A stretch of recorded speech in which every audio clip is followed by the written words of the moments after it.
नमस्कार, आप देख रहे हैं न्यूज 11 भारत और आपके साथ मैं हूं दीपक कुमार। प्रधानमंत्री नरेंद्र मोदी आज शाम 6 बजे अपने कैबिनेट का विस्तार कर रहे हैं। इससे पहले मंत्री पद के संभावित चेहरे प्रधानमंत्री नरेंद्र मोदी से मिलने उनके आधिकारिक आवास पर पहुंचे।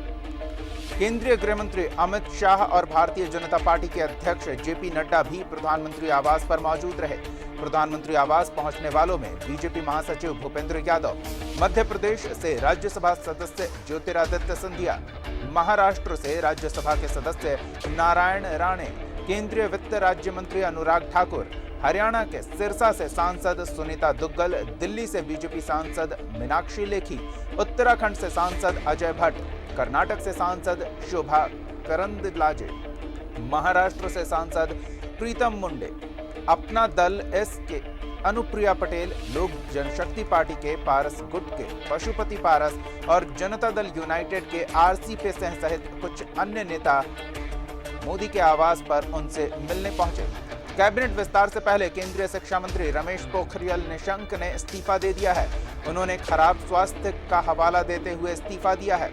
उनके अलावा महिला बाल विकास मंत्री देवोश्री चौधरी, उर्वरक और रसायन मंत्री सदानंद गौड़ा और श्रम राज्य मंत्री संतोष गंगवार ने भी इस्तीफा दिया है। वहीं केंद्रीय सामाजिक न्याय मंत्री थावरचंद गहलोत ने मंगलवार को इस्तीफा दे दिया था। वो कर्नाटक के राज्यपाल बना दिए गए हैं।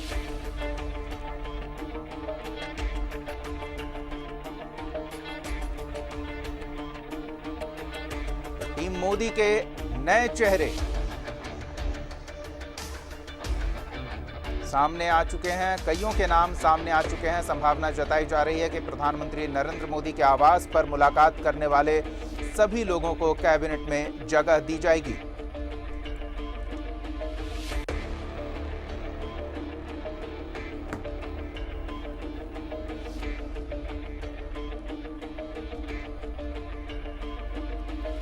टीम मोदी के नए चेहरे एक एक कर सामने आ रहे हैं। कुछ मंत्री और राज्य मंत्री ने इस्तीफा भी दिया है। हमारे सहयोगी अमर जुड़ रहे हैं दिल्ली से। हम सीधे उनका रुख करेंगे और इस मंत्रिमंडल विस्तार पर उनसे ताजा जानकारी लेंगे। जी अमर, कई लोग जो मोदी आवास पर उनसे मुलाकात करने पहुंचे हैं, संभावना है कि कैबिनेट में उनकी जगह तय है, पर कई ऐसे नाम भी हैं जिनको लेकर कयासों का बाजार गर्म है। क्या ताजा जानकारी मिल पा रही है मंत्रिमंडल विस्तार को लेकर?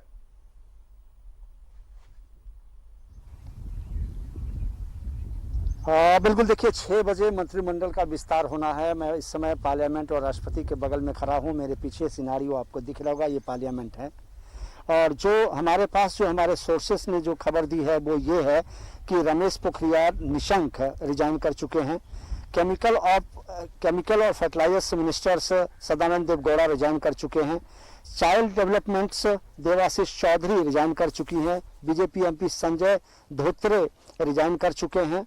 और कहा यह जा रहा है कि कई ऐसे, संतोष गंगवार जो उत्तर प्रदेश से आते हैं वो रिजाइन कर चुके हैं। स्वास्थ्य मंत्री हर्षवर्धन रिजाइन कर चुके हैं। आज लगभग 10 लोगों को बुलाया गया था पार्लियामेंट आवास पर, प्राइम मिनिस्टर के आवास पर। प्राइम मिनिस्टर के आवास पर ज्योतिरादित्य सिंधिया, पारस, तमाम जो लोग हैं जिनको नए मंत्रिमंडल में शामिल किया जाना है उनको बुलाया गया था। वहां पर गृह मंत्री भी मौजूद थे और वहां पर जो नए चेहरों को या फिर उसको जो मंत्रिमंडल में है जिनको प्रमोशन देना है उनको भी बुलाया गया था। जी कृष्ण रेड्डी वहां मौजूद थे।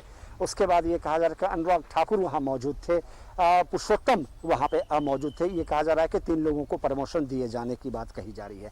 नए लोगों को भी शामिल करने की बात कही जा रही है और कही ये भी जा रही है कि इस मंत्रिमंडल में तकरीबन 23 लोगों को जगह दी जा सकती है, क्योंकि अभी भी 28 जो जगह हैं वो खाली है। अब सवाल उठता है कि जिन लोगों के पास 4 मंत्रालय का कार्यभार है उनको भी कहा गया है कि आप खाली कर दें। जैसे हर्षवर्धन के पास 3 है, रविशंकर के पास 4 है। उसके बाद जो कृषि मंत्री हैं अभी उनके पास तोमर के पास जो है अभी 4 मंत्रालय है। संजय सिंह जो जम्मू कश्मीर से आते हैं उनके पास जो है वो 4 मंत्रालय है। सबको कहा गया है कि आप जो है कम किया जाए, उनका जो भार है उनके ऊपर जो वेट है, जो लोड है उसको कम करने की बात कही जा रही है। इस मंत्रिमंडल का विस्तार का एक सबसे आसान और सबसे बेहतर जो तरीका ये माना जा रहा है कि SC को जगह ज़्यादा दी जानी चाहिए और दूसरा OBC को ज़्यादा जगह देनी चाहिए। उत्तर प्रदेश में उत्तर प्रदेश में विधानसभा का चुनाव है, पंजाब में चुनाव होने हैं, उत्तराखंड में चुनाव है और पिछले साल 5 राज्यों में चुनाव होने हैं। इनको देखते हुए एक नई कैबिनेट की ताने बाने बुने जा रहे हैं और कहा यह भी जा रहा है कि उसमें ज़्यादा से ज़्यादा लोगों को शामिल करें।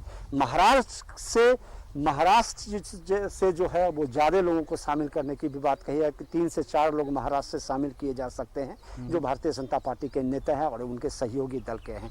सवाल उठता है कि जो विस्तार हो रहे हैं, जो कई लोगों को, जो पुराने लोग, अगर आप देखें जिन लोगों ने रिजाइन किया है उनको देखें तो वो काफ़ी अनुभवी थे, उनको रिजाइन करने के लिए कहा गया है।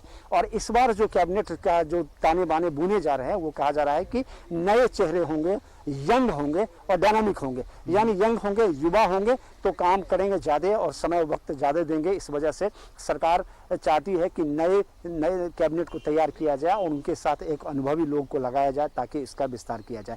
तीसरा जो सबसे अहम बात ये कही जा रही है कि जो नौकरशाह हैं, चाहे वो किसी भी स्थान से नौकरशाह में काम करके आए हों, चाहे IAS हों, IPS हों या फिर उनको किसी और क्षेत्र में जो उनका अपना एक अनुभव होगा, उनको देखते हुए उनको भी जगह देने की बात कही जा रही है। 6 बजे शाम राष्ट्रपति भवन में कहा जा रहा है कि वहाँ पे सारी व्यवस्था है और वहीं पे जो है मंत्रियों को शपथ राष्ट्रपति के द्वारा दिलाए जाएंगे। बिल्कुल अमर, अमूमन जब भी कैबिनेट विस्तार होता है तो सभी समीकरण साधने की कवायद होती है, इस बात को लेकर चर्चा भी चलती है। उत्तर प्रदेश बेहद महत्वपूर्ण है, तो क्या ये उम्मीद की जाए कि वहां से कुछ अप्रत्याशित नाम भी मोदी मंत्रिमंडल में जगह बना सकते हैं?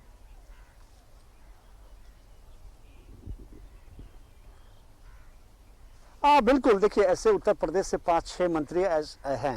आप कह सकते हैं कि डिफेंस मिनिस्टर उत्तर प्रदेश से आते हैं। उसके बाद जो विदेश राज्य मंत्री जो हैं उत्तर प्रदेश से आते हैं।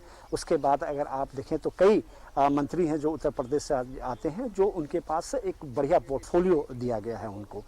लेकिन सवाल उठता है कि सरकार उत्तर प्रदेश को ध्यान इसलिए दे रही है कि 2024 को भी देखना है और 2022 को भी देखना है। 2024 का मेरा मतलब है कि लोकसभा चुनाव 2024, 22 का मतलब है विधानसभा के चुनाव होने हैं, यानी मार्च में होने हैं।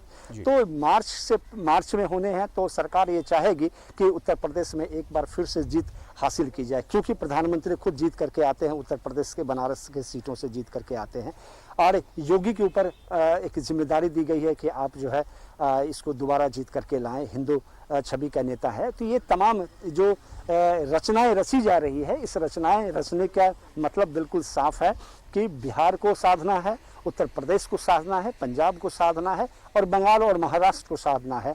और ये सारे चीज़ें उत्तर प्रदेश तो समझ में आती है, लेकिन अगर महाराष्ट्र से ज़्यादा MP को अगर मंत्रिमंडल में शामिल किया जाता तो वो भी आप समझ सकते हैं, और अगर बिहार से शामिल किए जाते हैं तो वो भी आपको समझ में आता है कि इस प्रदेश में सबसे ज़्यादा लोकसभा के सीट है और इस वजह से मोदी सरकार चाहती है कि वहाँ के अगर मंत्री रहेंगे तो उनको आने वाले समय में नुकसान नहीं उठाना पड़ेगा। लेकिन देखना ये होगा, दिलचस्प ये है कि जो जानकारी अमर आप दे रहे हैं कि कई नौकरशाह भी जो राजनीति का रुख कर चुके हैं उन्हें मंत्रिमंडल में जगह दी जाएगी। तो ये एक दिलचस्प इस बार के कैबिनेट विस्तार में मामला देखने को मिलेगा और 6 बजे के बाद स्थिति स्पष्ट हो ही जाएगी। नजर बनाए रखें अमर, कोई और ताज़ा जानकारी मिलती है तो जरूर अपडेट कराएं। फिलहाल धन्यवाद इन तमाम जानकारियों के लिए।